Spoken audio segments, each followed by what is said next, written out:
스트레이키즈 분들이나 방탄소년단 분들의 뮤직비디오에 백댄서로 참여를 했었고요. 그러면 그 창업은 어떻게 흘러갔나요?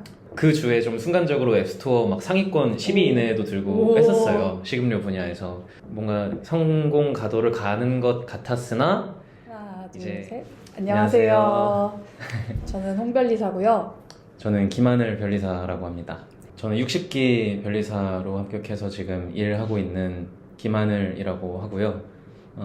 인공지능이나 소프트웨어 쪽 위주로 업무하고 있습니다. 저는 이제 그 고등학교를 과학고를 나와서 되게 좀 자유를 억압받는 기숙사 생활을 했었기 때문에 제가 그 전공을 물리학과로 갔는데 대부분의 시간을 좀 다양한 자유로운 활동들을 하는데 썼던 것 같아요. 네. 그래서 뭐 그때 예시적으로 춤도 추고 뭐 파티를 열어보기도 하고 창업을 해보기도 하고 다양한 활동들을 했었습니다. 근데 지금 너무 훅 지나갔는데요. 뭐 춤추고 파티하고 창업하고 네. 하나하나가 다 큰 것 같은데 어떻게 그렇죠. 이렇게 넘어가시나요? 이제 먼저 서두를 던지고 주발식으로 잘 네, 이렇게 맞습니다. 풀어주세요. 이제 제가 대학교 들어가서 학교 중앙 댄스 동아리로 춤을 처음 추기 시작해서 이제 춤을 추고 막 공연을 다니고 하다가 좋은 기회들이 닿아서 뭐 무용 쪽을 전공하는 친구들과 공연을 하게 되기도 하고 그 친구들이랑 같이 춤추러 다니기도 하고 하면서 또 더 좋은 기회가 들어오고 해서 이제 스트레이키즈 분들이나 방탄소년단 분들의 뮤직비디오에 백댄서로 참여를 했었고요. 그 스트레이키즈나 BTS 댄서로 뮤직비디오 백댄서로 가려면 애지간히 쳐서는 안 될 것 같고 잘 춰야 될 것 같은데. 백댄서 할 때 중요한 게 안무 숙지를 빠르게 하고 이제 자기 스타일이 너무 들어가지 않게 적절한 그 뒤에서 받쳐주는 역할을 해야 되는 거기 때문에 제가 안무를 빨리 외우고 딱 적절한 퀄리티로 추는 걸 할 수 있어서 그렇게 기회가 왔었던 것 같아요. 이게 제가 춤과 노래를 좋아했던 이유가 평소에 공부하거나 생활할 때 소리를 지를 일도 없고 손을 이렇게 쫙쫙 뻗을 일도 없는데 춤추고 노래할 때는 그런 걸 할 수 있잖아요. 뭔가 억압돼 있던 일상과 다르게. 그래서 그런 측면에서 되게 좋아했던 것 같습니다. 제가 어렸을 때 친구들이랑 좀 낭만을 많이 쫓다 보니까 버킷리스트 이런 걸 많이 적었었어요.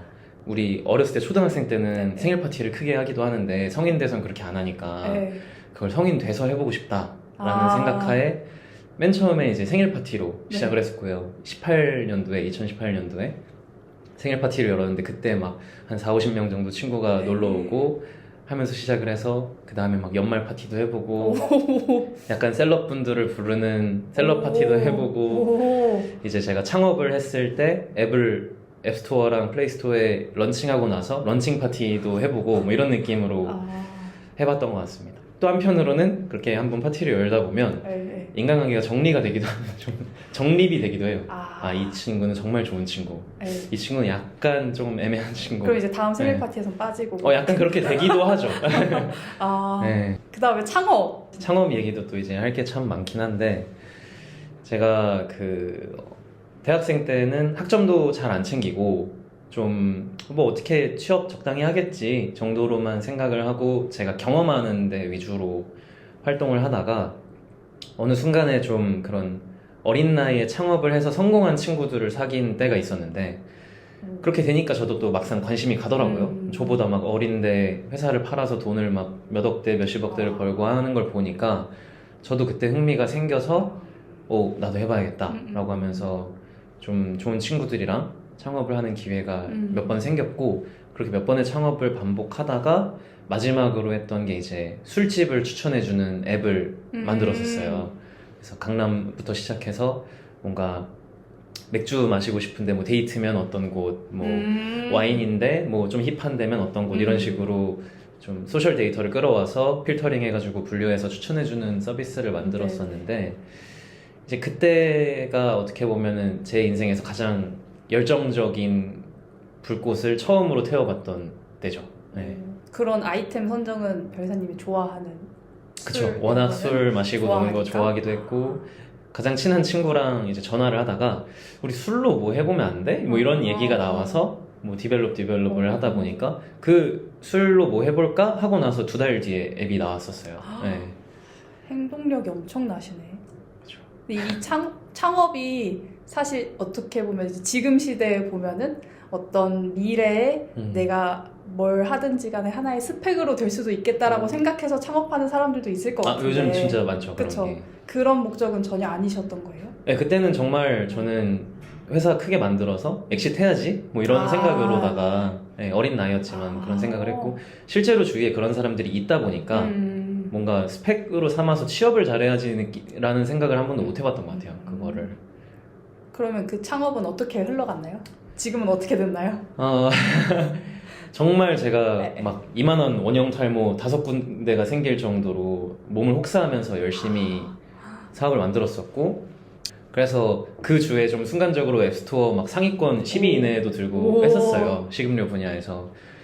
그렇게 많이 뭔가 성공 가도를 가는 것 같았으나 이제 약간 좀 사업적인 안 좋은 감정이 있는 사람이 이제 상표 분쟁을 이렇게 걸어와서 그래서 그때 좀 휘청거리면서 코로나 시기도 다가오고 하면서 마무리가 됐었습니다.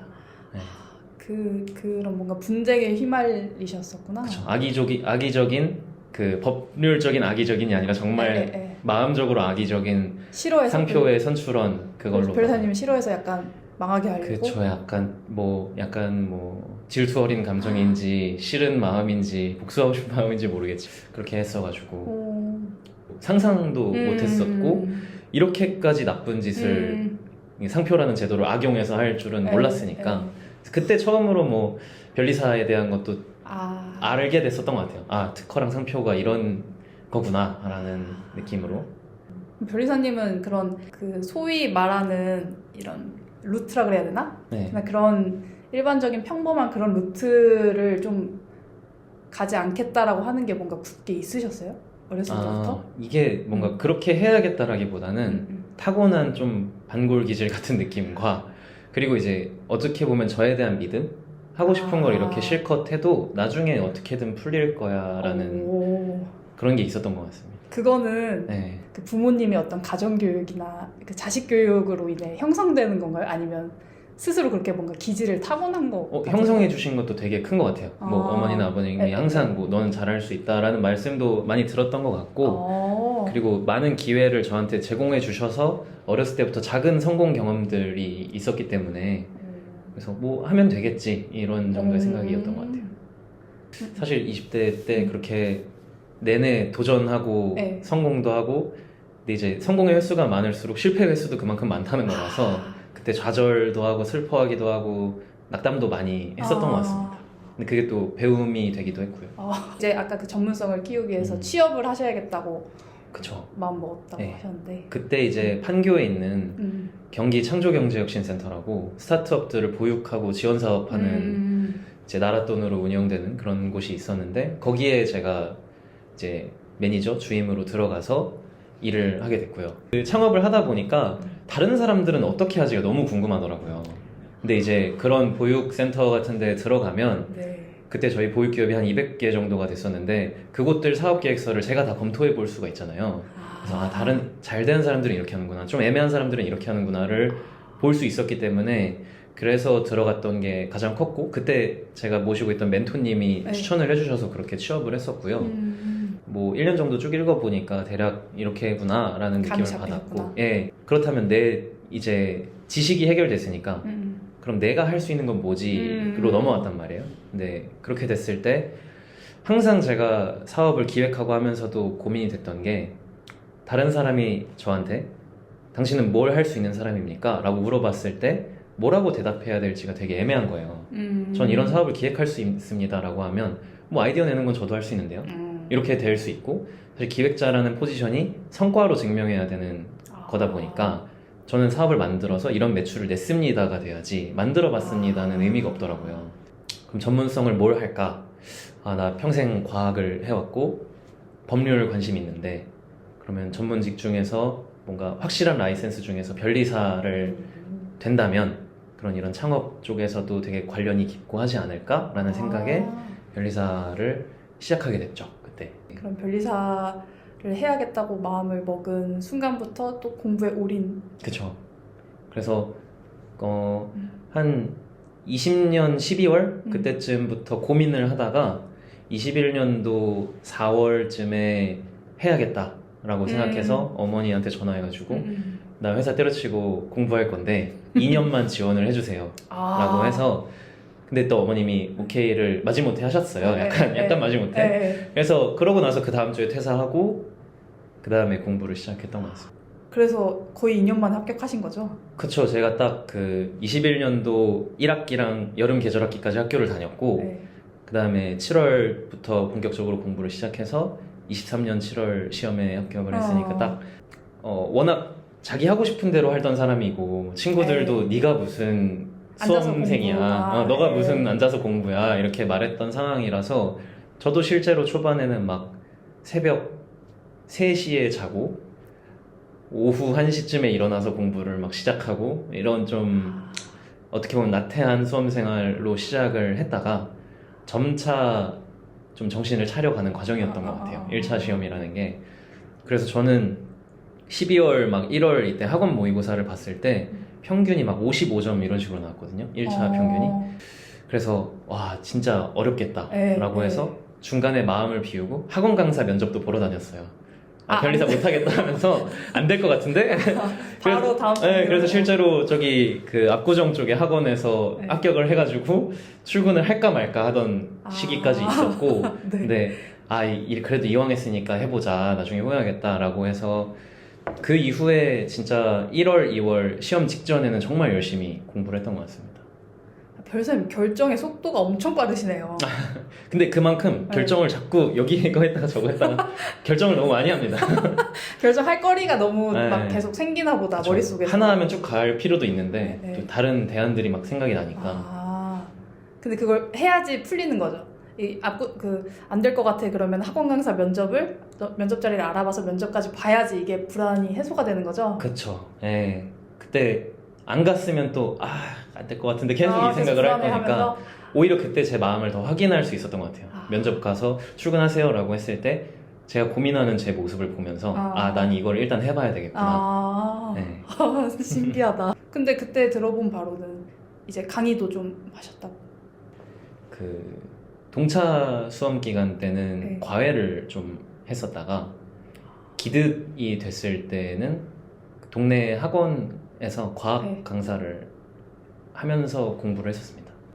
잘 이해가 안 가는데 보통 이제 이 시험이 그래도 1년에 1차 한 번, 2차 한 번 있는 시험이고 떨어졌을 때 이제 바로 연수가 올라가게 되는 시험이고 또 기득 때 떨어지면 다음에 1차 다시 봐야 되는 그런 시험인데 내 공부 시간을 뺏는 모든 것들을 다 이렇게 쳐내고 여기에만 집중해도 불안할 것 같거든요. 저는 사실 그랬거든요.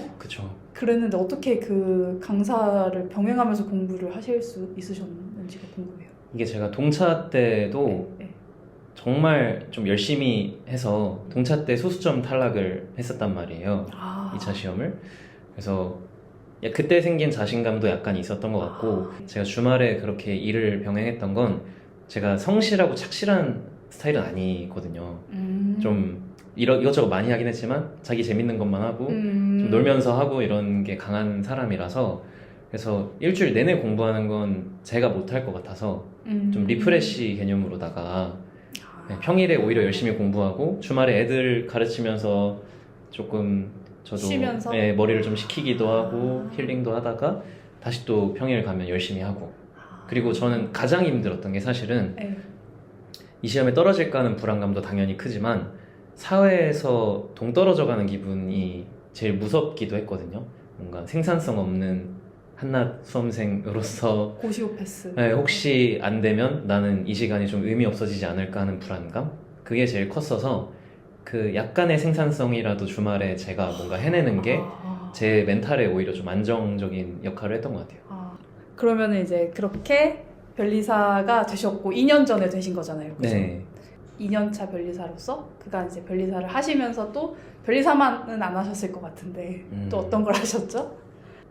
제가 와인을 좀 좋아해서 와인 소셜링 을 몇 번 운영하면서 약간 부업같이 해보기도 했었고요. 아, 작년에는. 돈을 버는. 그쵸, 뭐 소액이지만 참가비를 받고 아. 사람들을 모아서 이렇게 네, 이벤트를 진행하는 거니까 네. 그런 걸 했었고, 최근에는 이제 독서 모임 네. 플랫폼에서 제가 거기 모임장으로 등록이 돼서 사람들을 불러 모아놓고 제가 책을 설정해서 막 주제를 가지고 와. 얘기하는 그런 걸 했었습니다. 20대부터 지금까지 대략 한 10년 정도의 인생을 쫙 들어봤는데 네. 굉장히 밀도 있어서 약간 지치네요. 머리에 계속 정보가 네, 약간 계속 네. 굉장히 커다란 것들이 막 오니까 이게 흘러가는 느낌이 아니라 막 턱턱턱턱 쌓이는 느낌이어서 제가 궁금한 거는 네. 정말 대단하다고 생각이 돼서 어떻게 이렇게 살 수 있는지 어떻게 이렇게 밀도 높은 삶을 이렇게 다양한 것들을 하면서 또 이게 막 계속 겹치고 겹치는 것 같은데 이 시간 관리를 어떻게 하시지? 이게 체력 관리는 어떻게 하시지? 막 이런 궁금증이 계속 머리에 생겨나요. 저는 이제 어렸을 때 좀 사교육도 많이 다니고 과학고에서 좀 갇혀 있기도 했었고, 그래서 20대를 보냈던 핵심 문장 중에 하나가 뭐 죽는 날에 못 해봐서 후회하는 거, 안 했어서 후회하는 거, 이런 거 좀 최대한 없게 많은 걸 경험하면서 살아보자. 안 겪어보면 모르는 거니까. 뭐 이런 생각으로다가 진행을 했어서 그래서 제가 흥미가 가거나 이거 좀 궁금한데 하면 해봤던 것 같아요. 제가 중요하게 생각하는 것들이 몇 가지가 있는데, 첫 번째로 이제 저 자신을 잘 아는 거, 메타인지라고 하죠. 그게 정말 중요한 것 같고, 근데 그게 어떤 과제를 해내야 될 때 필요한 것도 있지만 일상적으로 저는 좀 필요하다고 생각이 들거든요. 내가 뭘 좋아하고 뭘 싫어하고 어디까진 괜찮고 여기부터는 안 되고 네. 뭐 이런 인간관계에서의 선도 그렇고 내가 할 수 있는 노력이 어디까지고 난 얼마나 나태하고 뭐 이런 요소들을 알아가는 게 되게 중요한데, 네. 감사하게도 저는 20대 때 그 다양한 경험들을 많이 하면서 그 선들을 하나씩 찾아갔던 것 같아요. 정말 되게 다양한 피처들의 선들을 찾아갈 수 있었고, 네, 그래서 네. 메타인지를 가장 중요하게 생각하는 것 같습니다. 그걸 또 시시각각 갱신을 해야 되니까 5년 전에 나와 지금의 난 또 다르고 5년 후에 나도 다를 거기 때문에 네, 네, 지금의 내가 어떤 사람인가를 항상 알려고 하는 것 같아요. 그리고 이제 메타인지랑 같이 중요한 거는 제 중용이라는 걸 되게 좋아하는, 어느 극단의 혹은 강력한 의견을 가진 거를 조금 태생적으로 별로 안 좋아했던 것 같아요. 그래서 왜 저렇게 강력한 의견이지? 저 근거가 과연 뭐지? 어떤 중용을 항상 마음에서 되새기면서 너무 치우치지 않은 생각과 어떻게 보면 이렇게도 생각해보고 저렇게도 생각해보고 여러 입장을 종합해보면서 생각하는 습관을 많이 키워왔던 것 같습니다. 근데 이 중용이라는 게 네. 이 실제 현실 상황에서 많이 써먹여지나요? 네, 저는 거의 모든 상황에서 써먹게 되는 것 같아요. 제가 중용을 정확하게 이해한 건지는 사실 아직 잘 몰라요. 근데 그냥 찾아보고 이런 사상이구나, 나한테 맞다 하고 적용해오고 살고 있는 건데, 근데 이쪽이 맞아, 이쪽이 나을 것 같아 라는 생각을 할 때 다른 생각을 한 번씩 곁들여 보고, 지금의 내가 아닌 다른 나는 어떻게 생각했을까 하는 생각도 해보고, 저 사람은 어떻게 생각했을까도 생각해보고, 이런 것들이 있어서 이게 제가 되게 좋아하는 키워드 중에 하나인 시점 바꾸기랑 좀 연결이 되는데, 시각을 바꿔보는 게 되게 중요한 능력이라고 생각하거든요. 그게 일을 할 때도 상사 입장에서는 네네. 내가 상사라면 어떤 그 부하 직원이 마음에 들까? 그렇게 생각해보면 제가 그냥 질문을 하기보다는 뭐 질문이 있습니다. 이런 상황인데 저는 A랑 B, C 이 정도로 생각을 하고 있고, 그 중에서 저는 B가 제일 좋을 것 같은데 조언을 부탁드립니다로 되는 거죠.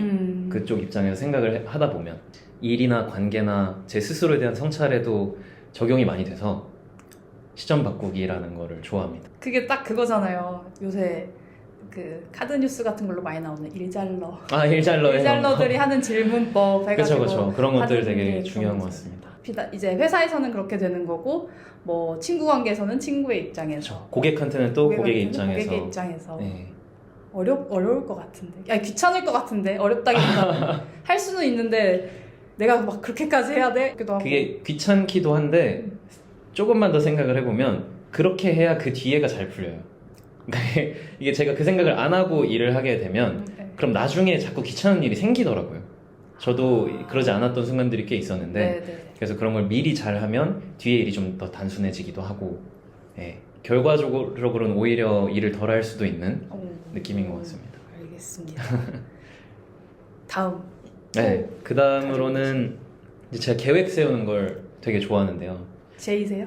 네, J입니다. 파워 J이고요. 파워 J. 거의 뭐 항상 5년, 10년치의 인생 계획을 항상 세워보기도 하고 그 변동사항들이 많으니까 A, B, C 버전 만들어가지고 뭐 A, B, C 버전이 뭐예요? 그러니까 제가 이런 선택을 했다면 A 버전으로 갔을 거고 이 선택을 하면 B 버전으로 갔을 거고 아, 네, 예를 들면 변리사도 네. 제가 동차로 붙었다면 이 계획, 기득으로 됐다면 혹은 못 붙었다면 이런 계획 이렇게 있을 수 이게 있잖아요. 멀티 유니버스라고 그러나? 네, 그렇죠. 각각의 우주에서 제가 있는데 그 중에서 이쪽으로 흘러가면 이렇게 살면 되겠다. 그게 근데 계획이 서 있으신 거고. 네, 저는 거의 일주일에 계획 세우는 시간만 뭐 2-3시간 이상은 쓰는 것 같고요. 매주. 뭔 계획? 뭐 제 생활적으로 챙겨야 되는 것들도 있고 일적으로 챙겨야 되는 것도 있고 약속들도 있고 하다 보니까 그리고 혹은 월 단위로 제가 올해 이루고 싶은 것들이 있잖아요. 뭐 자격증을 딸 수도 있고 뭐 책을 많이 읽을 수도 있고 뭐 하는 것들이 있어서 네. 그런 걸 관리하는 것 같습니다. 네. 아 정말 저도 J거든요. 네. 근데 저는 장기 계획은 안 세우는 J예요. 그쵸, 그쵸. 저는 일주일, 그러니까 최장 2주까지의 계획만 최장 세우는 J고 대신 그 하루 안에서도 좀 계획을 세우는 J인데 좀 지킬 수 있는 걸 하시는 편이네요. 약간 체크리스트 같이 네. 하는. 전 자꾸 제 미래를 엿보고 싶어가지고 그래서 계획을 세우게 되는 것 같습니다. 아, 그 미래. 세우다 보면 내 미래가 상상이 되니까 아, 네, 그래서 좀 그런 불투명한 미래를 약간이라도 보이게 하기 위해서 그런 계획, 장기 계획을 세워요. N이세요? 네. 아, NJ는 이렇구나. 네, 저는 NJ 는 SJ라서. 그런 차이가. 그러니까 그래서 약간 체크리스트형 J. 이제 그쵸. 알았다. 근데 그런 계획 세우는 게 네. 저는 약간 S의 입장으로 보면은 네. 아니 내일 모레 어떻게 될지 모르는데. 그쵸. 거의 안 지켜지긴 합니다. 아 근데 그런 계획을 세우는 게 의미가 있는 거예요? 네. 그 많이 안 지켜지고 항상 틀어지고 바뀌고 하지만 네. 약간 그게 제 자신감의 원천이 되기도 하고요. 아, 내가 이렇게 살면 이렇게 되겠구나를 한번 생각하다 보면은 그러면 나는 요 정도로 살면은 뭔가 해낼 수 있는 사람이다. 이렇게 살면 이 정도 달성해낼 수 있는 사람이다가 조금 명확해지고 자신감이 좀 더 생기는 것 같아요. 저는 지금 완전 크게 하나 깨달은 게 방금 말씀해 주신 거여서 네. 저는 해야 될 일, 할 수 있는 일만 계획에 들어가거든요. 근데 변리사님은 그게 아니라 내가 지금 이걸 하면 되고 싶은 것, 그쵸, 하고 그쵸. 싶은 것을 이렇게 계획에다가 넣으시네요. 네, 그렇죠. 그러고 이제 제가 중요하게 생각하는 거는 어쨌든 실행력인데, 근데 이건 제가 중요하게 생각해서 실행을 하게 되는 게 아니라 네.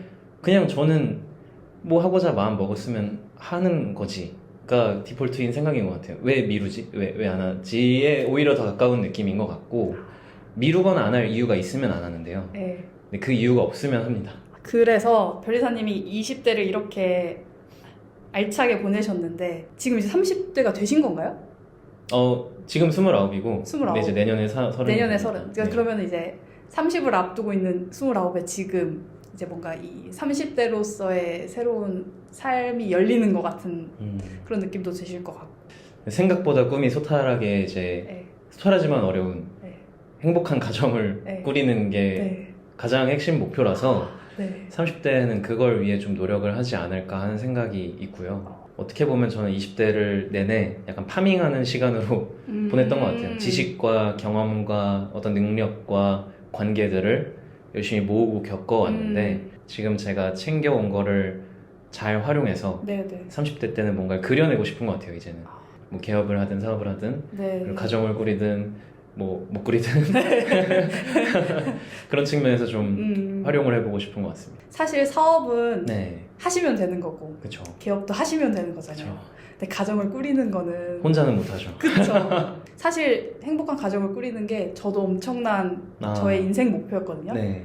하여튼 저는 한 스텝은 밟았는데 네. 그게 굉장히 어려운 것 같거든요. 정말 어렵죠.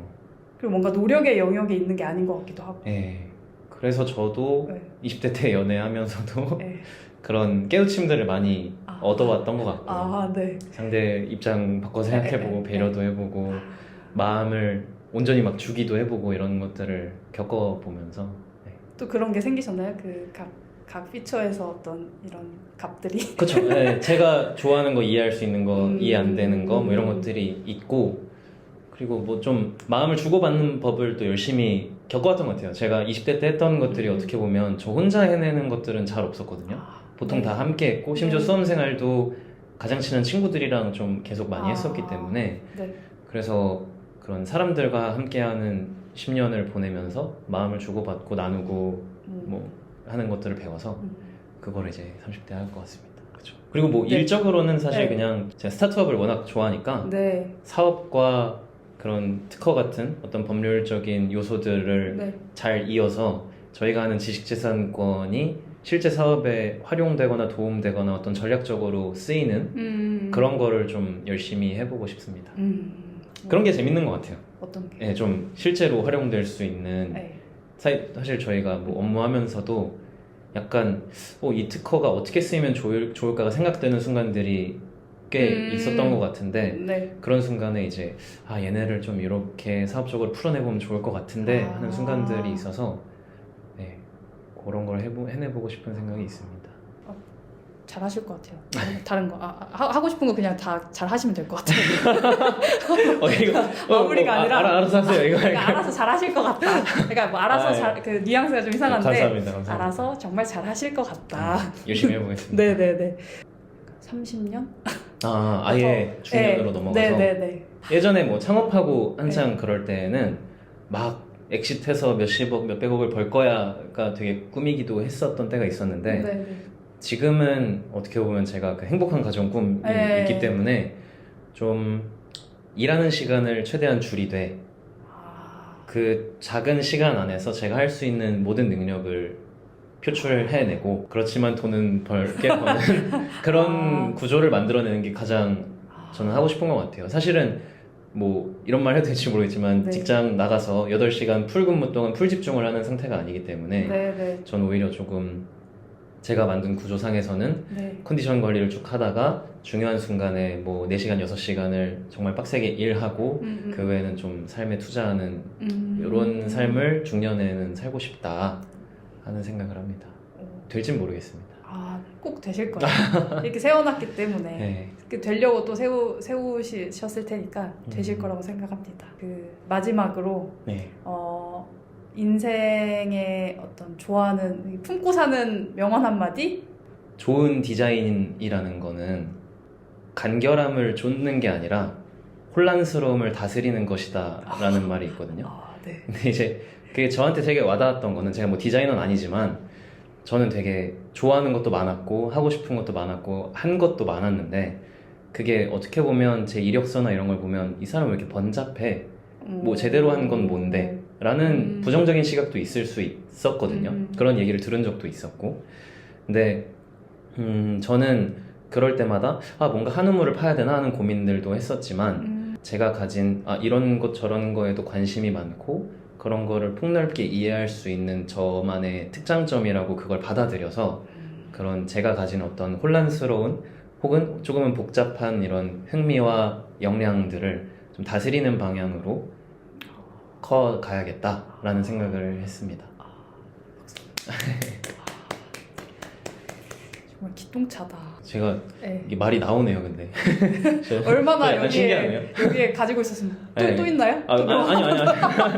이게 사실 제가 뭐 면접을 다닐 때도 그렇고 많은 어른들을 만날 때도 사실은 그 어린 저를 보는 입장에서 좀 안 좋게 보시는 경우들도 있었어요. 기특하게도 보지만 또 한편으로는 얘가 뭔가 제대로 하기는 할까? 하는 그런 의문들을 여러 가지 것들이 있으니까. 그쵸. 그래서 너가 여태 해온 건 뭐지? 너를 한 줄로 설명하면 뭐야? 라는 이런 공격이 들어왔을 때 제가 좀 위축된 순간들도 있었던 것 같아요. 근데 지금은 그런 거에 위축되진 않고 저는 이런 사람이고 이런 역량을 가진 사람이라서 이걸 잘 쓸 수 있는 곳에 쓰면 되는 거라고 이제는 생각을 하고 있습니다. 이렇게 변리사님이랑 얘기를 해보니까 네. 변리사님의 내실이 단단한 것은 당연히 잘 알겠고 근데 이걸 또 잘 예쁘게 포장도 잘하시는 것 같아요. 그렇죠. 굉장한 장점을 가지고 계신 분이라는 걸 오늘 느꼈습니다. 오늘 좀 네. 과거를 돌아보게 되기도 했던 것 같아요. 말씀을 나누면서. 네네. 그리고 제가 수험생 때 어쨌든 변리사님 영상을 보기도 했었고 네. 그거 보면서 뭐 이런 변리사님들은 이런 일을 하시는구나 뭐 이런 거를 배웠었는데 근데 그랬던 자리에 제가 지금 왔다는 게 좀 감회가 오. 새로운 마음도 아. 조금 들고요. 사실은 저는 네. 어떤 얘기를 나눌지 네. 제가 잘 모르는 상태로 네, 맞아요. 죄송합니다. 보내달라고 제가 말을 해야 되나 말아야 되나 아이고, 고민을 약간 했었는데 그래서 오면서도 어떤 질문을 하실지 모르는데 내가 네. 말이 나올까? 뭐 그런 생각을 약간의 불안함을 가지고 있었는데 너무 잘하셨습니다. 다행히도 뭐 어쨌든 제가 다 겪어온 플로우들이니까 말을 할 수 있어서 잘 됐던 것 같습니다. 네. 명언이 탁 튀어나온 건 정말 감탄스럽네요. 네, 제가 많이 생각하는 그 상황들이라서 많이 겪어왔고 그래서 뭐 나쁘지는 않게 한 것 같아서 다행입니다. 네. 오늘 이렇게 나와주셔서 정말 감사하고요. 네. 다음에도 또 좋은 기회로 모실 수 있으면 좋겠습니다. 예, 감사합니다. 안녕.